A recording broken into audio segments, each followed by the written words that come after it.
Hello, Lego Lover here, and we're back today on F1 2020.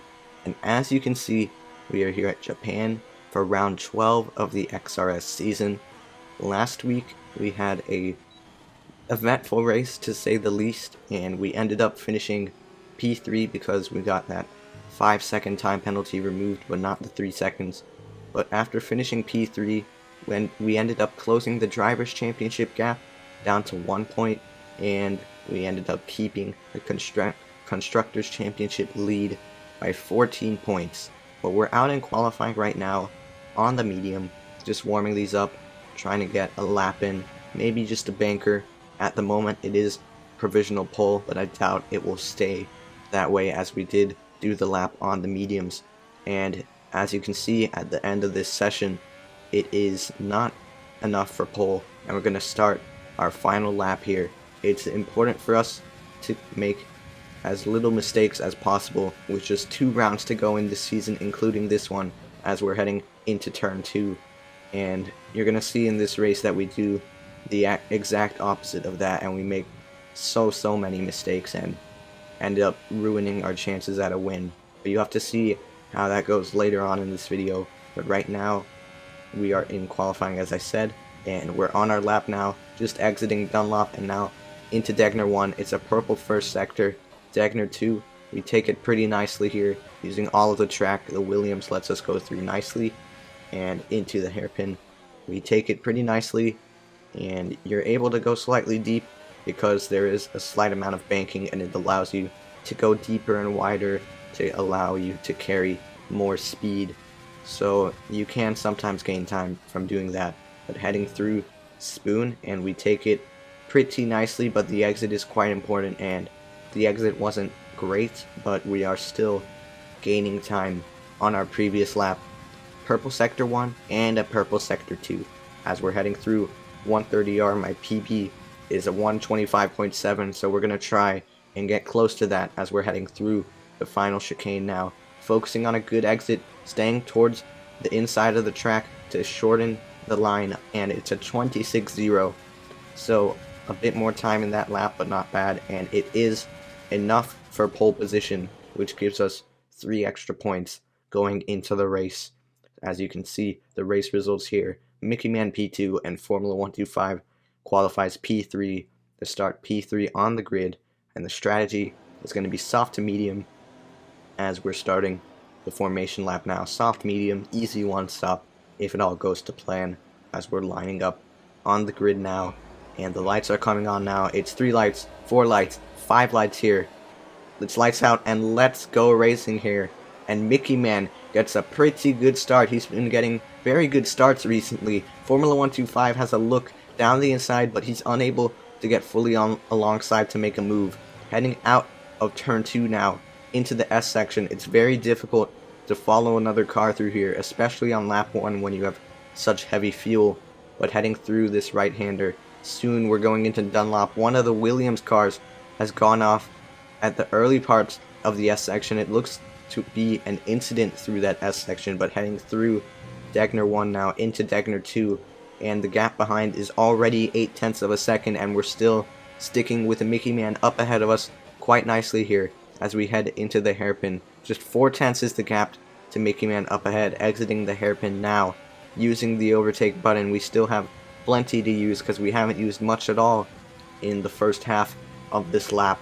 Heading through into Spoon, and we're going to try and take it nicely to get a good exit onto the straight here. But we get a bit of oversteer, and it allows Mickey Man to gain time initially, but we're clearly using more battery power than him, and we have the slipstream. So look at the time that we're gaining down this straight. The gap is 0.3, 0.2 now, going into the chicane, and we send a dive bomb down the inside. We make slight contact, and we're not able to get the move done, but that was an absolute send into the braking zone. Nearly made it work. Unfortunately, nothing doing there. But heading down the straight now, and you can see Formula 125 closing up quite rapidly behind us now. Just 0.2 is the gap to him behind us, and 0.3 is the gap to Mickey Man up ahead as we get a big snap of oversteer exiting turn 2, so that loses us quite a bit of time, maybe a 10th or 2. But heading through this right-hander, soon going into Dunlop, and exiting Dunlop now. There's yellow flags, and we've spun round. I've clipped the grass, and I had overtake on. I had the overtake button on, and because of that, it ended up spinning the car around. And a crucial mistake in this race, the first of many in this race, and now we have no front wing, and we were forced to box for a new one as we head through the hairpin. We're just going to try and limp back to the pit lane as our teammate is going past us now. But yeah, definitely not what we want to be doing when we're in a fight for the championship. And as we cut on to the end of that same lap, just limping into the pit lane, we're going to go onto the hard compound of tire to go all the way to the end of the race. Already, the gap to the top 3 is nearly 20 seconds because we've lost so much time after that huge mistake, as we're now in the pit box, and the front wing is now getting changed. All 4 tires are on the car, and it's an 8.4 second pit stop, and we get held. We get held in the pit box by the Williams, so that loses us even more time than we already lost there. So we're going to the end of the race on these hards, as I said. Now exiting the pit lane, and we end up spinning again.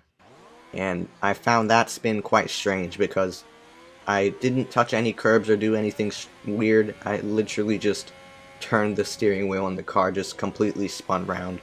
So I found that quite unusual. Didn't know exactly why that happened. But yeah, another stupid mistake from us in this race, and we're gonna have to make up for it once again here. And now, as we get our first warning, yet another mistake here. So making plenty of mistakes here, and we nearly spin again, but we just have to make up lost ground here as we cut on to lap 11 of this race.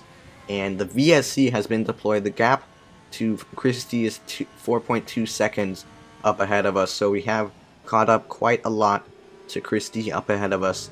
And now we're heading through Spoon under VSC, and it allows us to recharge the battery as we cut onto the end of the VSC at the final chicane, exiting the chicane, and the green flags are waving now as we return to racing speed. Our teammate is just 1 second behind us, so maybe we can try to pull him along here and catch up to the guys up ahead. As we cut on to lap 14 then, we have caught up actually to Christie up ahead, exiting Spoon now, and the gap is just 0.4 of a second here, and we're using the overtake button, although we don't have much to use here. And now heading into 130R, we're very close to Christie. His red light is flashing as we go around the outside into the braking zone, but Christie keeps the move for now, but he goes wide on the second part of the chicane, and we get the move done here. And now heading down the main straight, the gap to the top 3 is 19.5 seconds to P3, so we've got a lot of ground to cover, and we've got, I think, 12 laps or 13 laps to do it, so it's going to be tough. Unless there's a safety car, we probably won't be able to close up, so we just gotta hope for the best here and keep pushing on these hard tires as we're heading through Dunlop now, hoping not to spin like we did on lap 2. And the safety car has actually been deployed here, and this has saved my race. It allows us to make a free pit stop under safety car. We're going to go onto the medium tire, and we're going to no replacement of the front wing as we didn't get any damage. But this safety car has pretty much saved my race here because it allows us to pit onto fresh tires, and it allows us to close up to the pack ahead. So as our teammate enters the pit lane now, I don't think he'll get held up by us pitting because there was a huge gap in between. But heading out of the pit lane and now onto the track, going through turn 2, and as we cut onto the end of this safety car period, it's going to be 11 laps to try and make something out of this race. As we're going now, the green flags will wave soon. We got to make up as many positions as possible, but we did make a couple of mistakes and get a few penalties during this race, so we got to keep that in mind when we try to make these overtakes. But heading through into turn 2, and these two up ahead of us are fighting very closely. Robert up ahead is someone that we want to try and make a move on as soon as possible because he also has 6 seconds of penalty. So if we finish ahead of him on track, we will finish ahead of him in the finishing order. So now heading out of Dunlop and into Degner 1, and they're going to try and go side by side, and it doesn't work. Robert has to back out of it, and now exiting Degner 2 and going into the hairpin. Robert has a look down the inside, but Formula 125 covers it off, and they make contact here. We try and get a switchback move on Formula 125, but nothing working at this stage. Going through this curved bit and into Spoon. Formula 125 clips the grass. We're very close to him going into Spoon, but we're not going to try and make a move. Instead, we're going to try and get the move done down this straight here. So now exiting Spoon, we have nearly 80% battery just exiting Spoon, and we're going to use a lot of it as we head through 130R, keeping the overtake button on, going into the chicane. We dive down the inside here, and going through the chicane now. We're going to try and keep the move, but Formula 125 pushes us slightly onto the curb, and we get a terrible exit. And instead of getting the move done, we might be under pressure from our teammate behind us. And now heading down the straight, we have the slipstream from Formula 125 up ahead. We leave our teammate space on the inside, and he's unable to make the move stick. So now heading out of turn 2 into turn 3 and this S section, and we have lost out from that battle as Robert is just pulling away now. The gap up ahead to him is just over a second, but we're getting closer and closer each corner, which shows that we do have the pace on these mediums. Now heading through Degner 1 and Degner 2 to green first sector, we're very close to Formula 125 up ahead of us. Not close enough to go for a move into the hairpin, but we get very close mid-corner. Now exiting the hairpin, the gap is 3/10 as the safety car has been deployed again. As someone else retires from this race, the safety car has been deployed once again, and as we cut onto the end of this lap, you can see that there's 2 cars going into the pits, and that's the 2 cars that were in P1 and P2. That was Mickey Man and Robert, who have both made pit stops onto the soft tire to go to the end. So it'll be interesting to see what they do with that choice of going onto the softs. But we've caught up to the safety car queue now, and we're going to just try and keep temperature in these tires and cutting onto the end of the safety car period. We're going to go through the chicane here. We're going to try and get a good restart here, and Formula 125 absolutely bolts it on the exit and catches us off guard, and he's able to pull away quite a lot on this restart. We're going to use a lot of the battery power. We have plenty to use here. Now heading into turn 1 and turn 2, and we're pretty close once again to Formula 125. The gap is 6/10, 5/10 now, and just closing it in ever so slightly, corner by corner. The gap is 4/10 now. Behind us, the gap to Mickey Man is 7/10, and he might actually challenge for a position here. But heading into Degner 1, it's a purple first sector into Degner 2, and we take it pretty nicely, and it allows us to close up to Formula 125. Just 1/10 is the gap to Formula 125 up ahead. We're unable to make a move into the hairpin. Exiting the hairpin now, we're going to use the battery power. We have 70% at this stage of the race, and heading through this curved section and into Spoon, we're going to try and get a good exit onto the straight so that we can make a move going out of Spoon now. We're going to use the battery power and the rich mix. No DRS at this stage. Even if there was, this isn't a DRS zone. But heading down the straight now, and Formula 125 moves over to the racing line for 130R.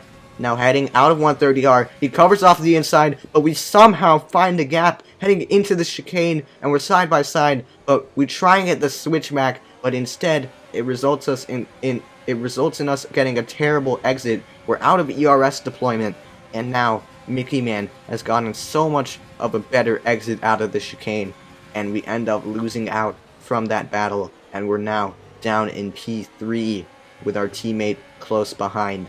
Now heading through the S section, and we're just going to try and stick with these guys. I think the win or even P2 in this race is out of the question now. because of our penalties and with how many little laps, how little the amount of laps left to go is, as we're on lap 23 out of 27 of this race. But heading through Degner 2, and we get a decent exit, and we're just trying to stick with the guys up ahead, as I said.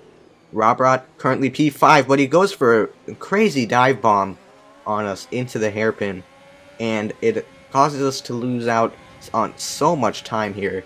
He ends up maybe missing his braking point and ends up shoving us off the racing line. But cutting onto lap 25, we end up regaining lost ground to Formula 125 as Mickey Man was able to get the move done on him. But heading down the straight now, and we're now drawing alongside, and we are ahead of Formula 125, going through 130R. Going out of 130R, we go to the middle of the track, but move over to the racing line under braking as he doesn't go for the move.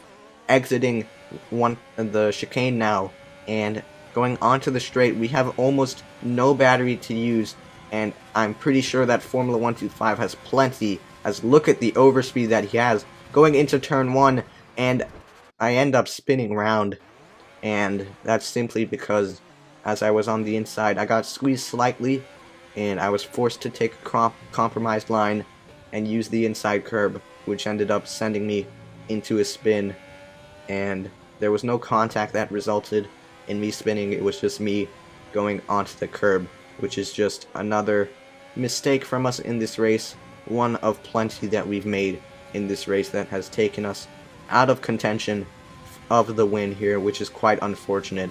But on lap 26 of this race now, going through 130R, Robrot's ERS light is flashing, so we're both low on the ERS levels. We go around the outside through the chicane, exiting the chicane, and Robrot sticks his nose in, and our wheels lock slightly for a second there, and we get a pretty bad exit, which allows Robrot to retake position down the straight here.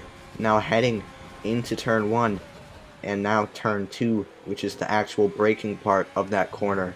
Exiting now, and we're going to try and get the move done. It's crucial that we get this move done because our teammate behind was caught up in an incident, so he dropped back massively. So we won't be losing out on a position to him, even with our penalties. So it's important that we get ahead of Robrot so that we can finish ahead of him in the finishing order. But heading through Degner 2 now, and Robrot actually has 9 seconds of time penalties, so we don't even have to finish ahead of him on track, but I would still like to, just in case he does get one of those penalties removed. So heading out of the hairpin through this curve now, we have the slipstream from Robrot ahead, closing up quite a lot into Spoon. The gap is just 1/10 entering the corner, and now going through the second part of Spoon, and we're very close to Robrot up ahead. We're going to use all of the ERS that we have left. His red light is flashing. Our red light is also flashing at the back of our car. And now heading through 130R, we try and go around the outside, but there was actually a little bit of contact, which forced us to go off track, and Robrot actually decides to concede position there after that contact. So the checkered flag waves, and we take P3 in this race. We definitely had a shot at the win. This was probably not exactly the result we would have liked, as we are in the championship fight, so we can't be letting our rival finish ahead of us. But since we did get pole position, that was an extra 3 points for us, so we ended up equaling our rival's points anyway. So the gap between us two stays exactly the same, just 1 point as we go into the finale. So we have to outscore our championship rival by 2 points in the finale to claim the championship. Hopefully we won't be making any mistakes like we did today in the finale. But guys, that is going to be it for this video. If you did enjoy it, make sure to leave a like and subscribe, as I post F1 content 3 times per week, Sundays, Tuesdays, and Thursdays. Thursday this week is going to be actually another league racing video and not a track guide this time, so make sure to stay tuned for that. But thank you all so much for watching, and I'll see you in the next one. Goodbye.